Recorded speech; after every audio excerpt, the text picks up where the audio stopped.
What is up, guys? Welcome back to the channel. I know it has been a minute, but trust me when I say the wait has been worth it.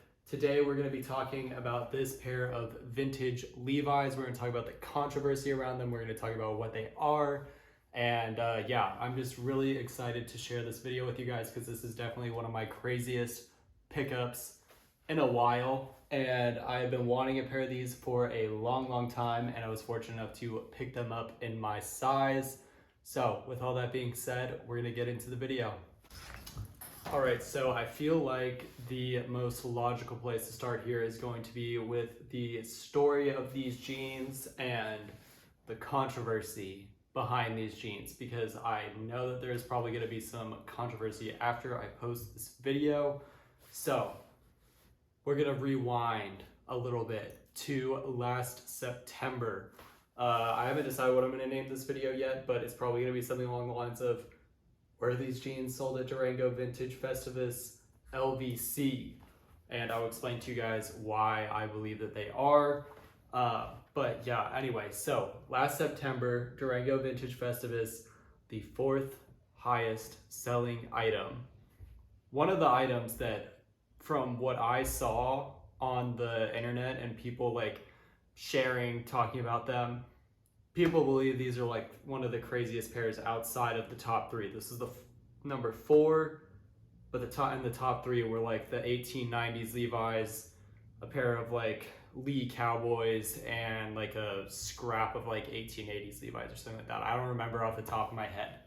These were number 4, and they were billed as 1967 Big E Levi's advertising jeans, which is what they look like, but it is not what they are. So these ended up selling for, I believe, like $4,000, give or take. I got this pair for much less than that, and you can get pairs for less than that. So what these are is a super rare pair of LVCs, only released in Japan. They are vintage, however, they are not 60s. And that is kind of gonna be the broader point of this video, is that like, I feel like there's a lot of repros out there and people just don't know about them. So we're gonna talk about these. I actually do love them, you know, even though they are LVC, I do think these are super valuable just because of how rare they are.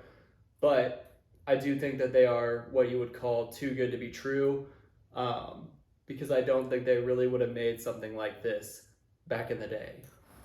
But that being said, we're gonna get into the details of these in the next clip. All right, so we're gonna get into the details of these jeans. We're gonna talk about the big ones first, and then get into the smaller denim nerd ones, which are why I actually love these jeans so much. But starting with the big details, they are a pair of 501s that has been printed on. And they've been printed on with Levi's advertising from the 60s. But what's interesting about these is that, and why I am like 99.9% sure that the pair sold at Festivus is not real, is because this isn't actually the original advertisement. I can show you the parts which are original. Let me find what the best panel to do this is gonna be. I think this back panel right here is the most complete one on this pair. So the parts that are real: Levi's presents the American way of pants.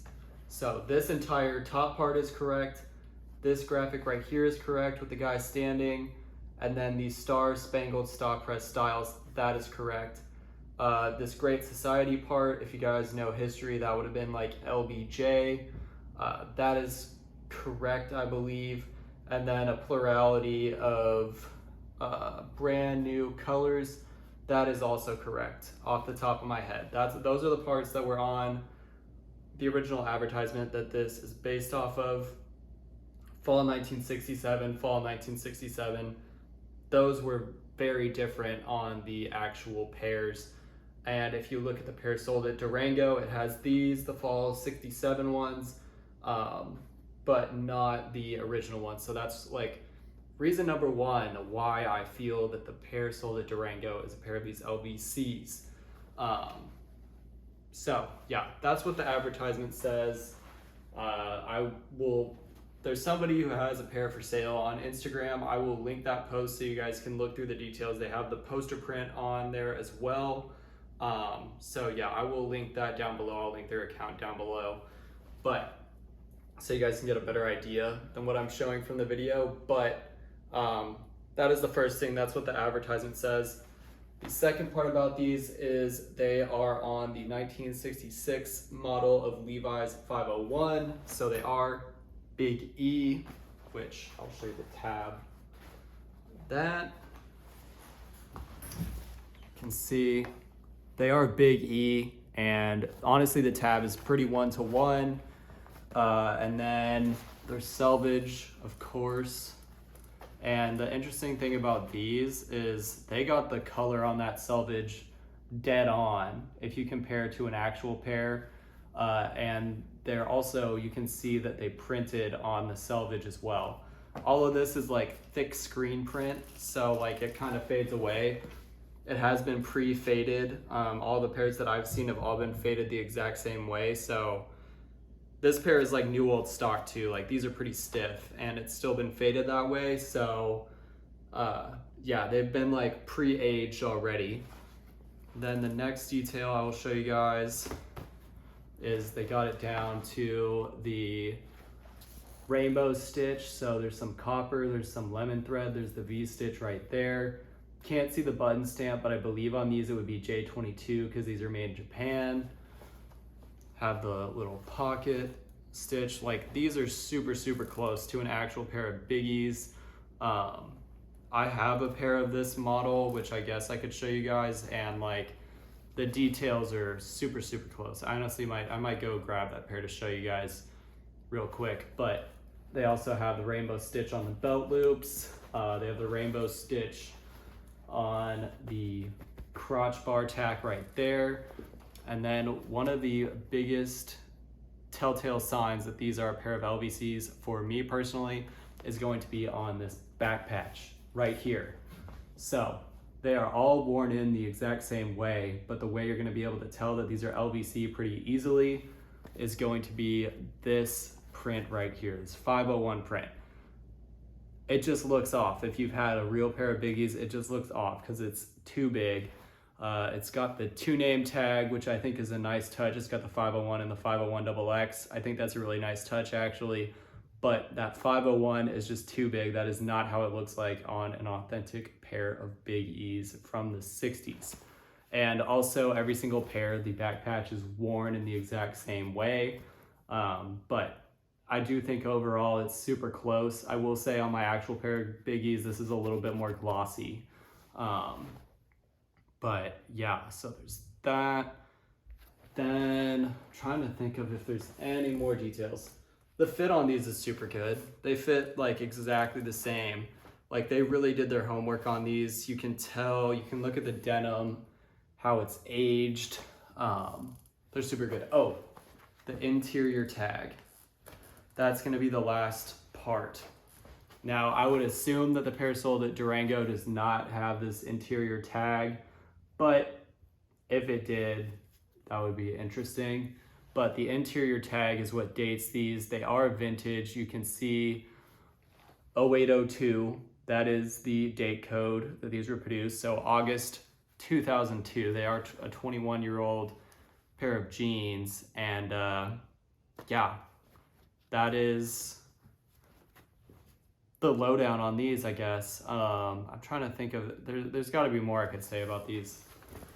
So here's an original pair of Biggies just to show you some of the details. Like I said, they are pretty spot on. The only thing I will say is that Levi's at this time was kind of throwing stuff together, and this pair is a little bit later than these were based off of, but they are like the same model. So you can see like the back patch is super, super similar.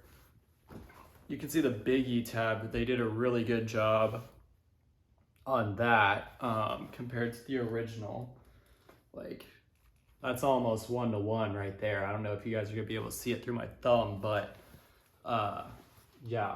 And they also like have like the rainbow stitch details. You can see they have that right.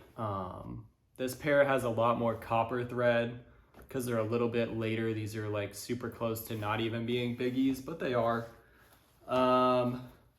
Say the selvage is super close. Obviously this pair is a little bit more faded out, but like the selvage on each of these pairs in the cuff is like super close. The only thing I would say about the LVC pair is it's a lot more even, because this pair is a little bit fatter, but they were like varying like crazy. I would say that these are a little bit closer to like a red line selvage and that they're a little bit more uniform, but these also haven't been washed. I should say that. They haven't been washed. I haven't washed them yet. And the person I bought them off of had not washed them either. They basically said that they bought them 20 years ago and just left them in their closet. Oh, I was gonna say the pricing on these. That was what I was thinking of in the last clip. So these I think retailed for like over $400 20 years ago. So they're super limited. You had to pay up to buy these. And I haven't seen many pairs. I know of one other pair. I mean, I know of more than one other pair. Obviously there's the Durango pair too, but like there's a couple pairs on Grailed. I think there's like less than 10 pairs of these for sale is what I'm trying to say. So there's the pair on Instagram. There's like maybe 5, like a handful of pairs on Grailed, and then there's some other pairs scattered throughout. But like, I think that these are actually worth the money that you would have to spend to buy them, just because they are that limited. They're honestly rarer than just buying a pair of biggies. But are they worth the Durango price? I don't really think so. Unless somebody bought them as LVC for that price, then sure. But yeah, so that was like the last thing I wanted to talk about. I will throw these on, do a little try on. These fit me great. I'm trying to break them in because like I said, they are new old stock, so they're super, super stiff right now. And then that will be the video. All right, as you can tell, I love this country. But yeah, this is what they look like on. They are the slim fit, big E fit. There's the money shot for you guys. This is like A tier how denim should fit in my opinion. They are a little bit uncomfortable because they are so stiff, but you don't get these for comfort. And yeah, they're a super crazy pair of jeans. I like how you can see that they were like individually screen printed on, like all the details, like even the belt loops, like some of them are screen printed, some aren't. Ooh. But yeah, super, super nice pair of denim. These ones are gonna be staying with me for a while because they're just that crazy. All right, but that is it for this week's video. I know it's been a while, so it was nice to make another video for you guys. I do have a full spring pickups video coming soon. I'm just kind of in the middle of moving some stuff around right now, so I haven't really gotten to getting that one out. But anyways, I'm gonna show you guys, I'm gonna link the pair of these that's for sale down below. And I'm also gonna link some of my friends' pages that I really like as well. And yeah, that is it. Subscribe if you like this content, and thank you for watching.